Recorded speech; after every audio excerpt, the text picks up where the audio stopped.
she runs and owns Chrome Hearts, and they're very close. Oh, are they? Old-fashioned-y kind of. Are you gonna look her up in London when you're gonna go to Europe? Yeah. Well, no, I'd see if I was in London, probably. Yeah. Oh, great. Well, you should call us. I'm right behind the Dorchester. Do you live in London? Yeah. Really? Yeah, 3 places: LA, London, and Kenya. I love London so Yeah, much. me It's my too. favorite. Me too. I grew up there. I went to high school there. Oh, really? Yeah, yeah. So the family stayed there 35 years, and my dad just passed away. So my little sisters and I just ended up inheriting the house. Crazy. Yeah, it's crazy. It's crazy living in there. I love. Okay. Me too. Okay, so let's do it.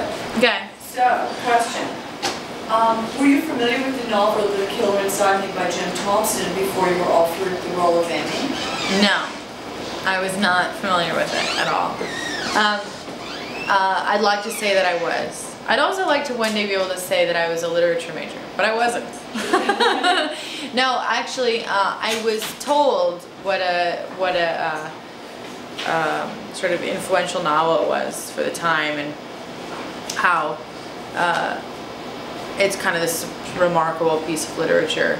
And then I went and I obviously did the research and looked it up, and I have this book called 1001 Books to Read Before You Die.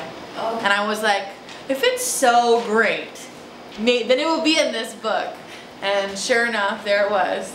And then I read the script, and then I met with Michael, and I really enjoyed the script. I was definitely taken aback because it's dark and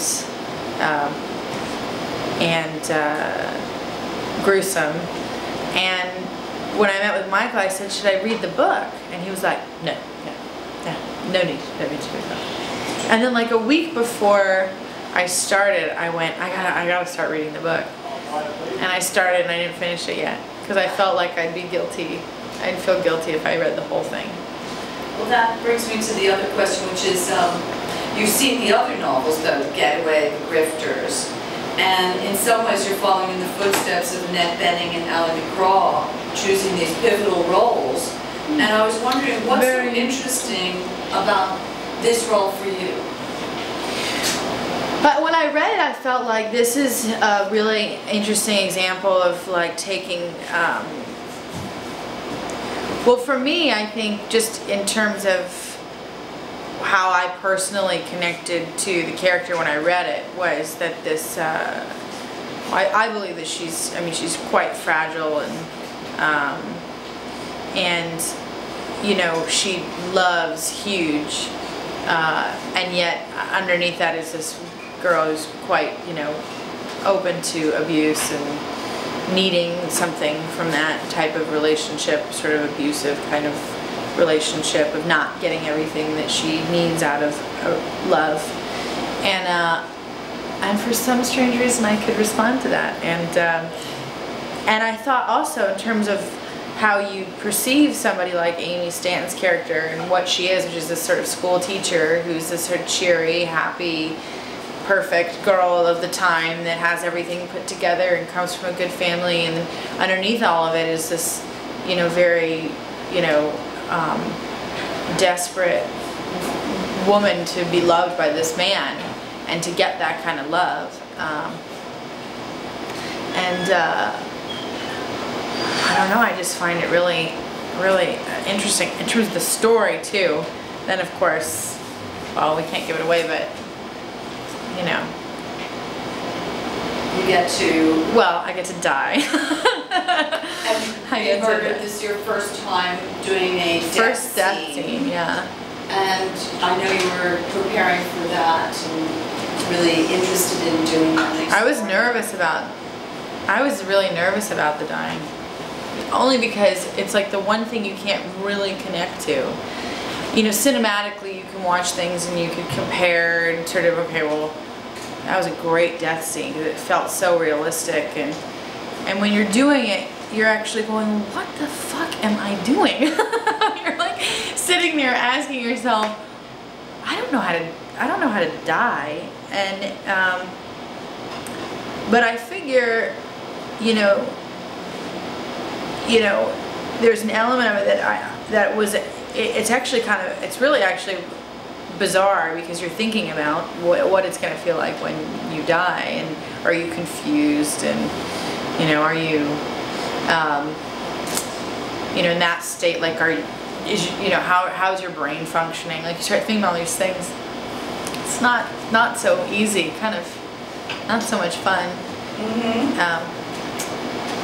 But hopefully it will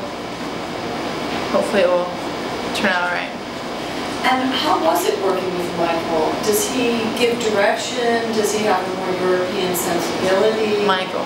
Does Michael Winterbottom's work Yeah. with Angelina Jolie and Kate Michael, Winslet?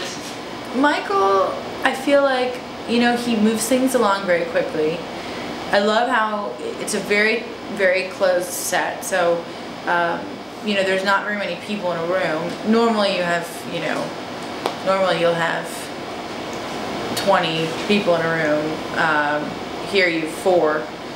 And so it's nice. It feels really intimate. And he's no script supervisor. And a script supervisor basically is the one who makes sure everything's in order and continuity. And he doesn't have that. So there's a freedom in what you're doing. It feels a lot more like doing a play. And I think it allows for a nice intimacy between the characters, because we don't feel as self-conscious. Granted, we always try not to be self-conscious when you're in front of the camera, believe it or not, but it can be hard when there's a lot of things going on. So it's nice. He creates a nice atmosphere. In terms of how I like the relationship with him, I find that he knows what he wants, so he knows what he needs to tell the story. So he doesn't linger on things. I think he's more interested in what he needs to tell the story that he knows he wants to tell. So, so that's nice, because it moves pace. And what was it like? You knew Casey from what, 100 Cigarettes and Los Angeles? No, the first movie was Desert Blue. So we did Desert Blue. Was that your first movie? That was my second. Yeah, it was my second. Well, it was my second movie. And we all were in Tonopah, Nevada, which is like a town of 3 people for a couple months. And so we got to know each other very well, all the cast and crew and everybody. So, and at that time, those experience, and then right after Desert Blue, we went and we did 200 Cigarettes. And in 200 Cigarettes, we ended up together at the very end. And it was just such a great time, because we were all like coming up and getting work for the first time, and so we were a very playful group. We would go out a lot and have a lot of fun, and that was a fun time. So it's nice to sort of revisit now. What Casey and I are now both parents, and 11 years later, which is so weird. It's so weird. 11 years later, we're still working actors, which is great. And what was it like working with him? He's more method, I sense, and you're everything. You do all techniques to get to where you are, right? I like to be distracted. I have a friend who always tells me that. I actually have I always find that it's like whenever I have to do something that's difficult, or that I need to kind of focus, I actually like to be distracted by things. It allows me to not get too heady. Casey, I actually think Casey is also kind of likes to be distracted too. And it doesn't mean that you're not in your character, or like for instance, everybody, some people need to stay in something. Well, Casey doesn't stay in it too long, but he's definitely, I think we all are constantly thinking about our characters and, just, our story. So he's very concentrated on that. But he's not, he's easy, he's so easy, we laugh and Is he? come out of it but all the time, yeah.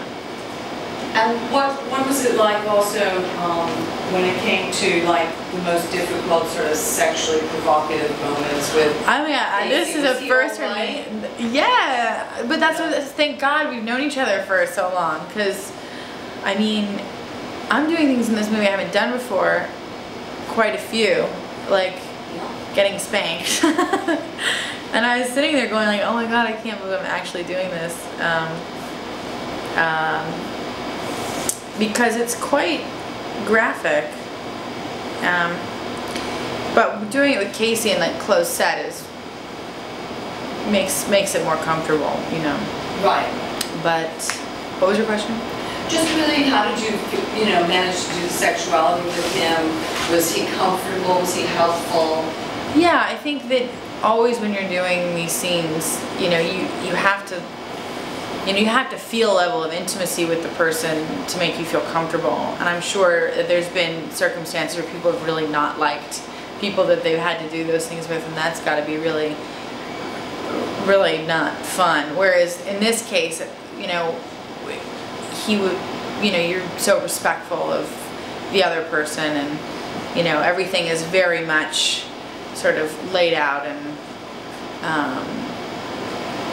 but it's definitely, you know, it makes you feel, you know, it's different than how you are really in reality, like in real life, you know, when you're experiencing those things in real life, it's a very different thing than when you're experiencing them with somebody that, you know, in front of people. It's just not very hard. Did you explore the character with a psychiatrist or a psychologist or anything to discuss? I didn't need to. Oh, I've been exploring with a psychologist for a very long time. I don't need, yeah. No, actually, yes, I do. I do that with most of my, most characters, yeah. Yeah, it's funny, nobody's ever asked me questions like that. Oh, that's interesting. Yeah, I always talk about my characters with a psychologist. Mm-hmm. And what I did the talk about, psychiatrist think was the reason why you chose well, this no, one? what I find interesting, which is what I like to do, is try to find where the parallels are in my life. Right. Because you find that sometimes it's very hard to go, believe it or not, to stay, I think they say actors live many lifetimes in one lifetime, and it's hard sometimes to cross the boundaries of where they seep into your real life, and no matter what, like, and subconsciously a lot of times characters you carry them with you for longer than you wish to, you know. So I always like to really kind of figure out, you know, who this person is, where the similarities are, and understand the boundaries of that. And with this character, this is, you know, you have to draw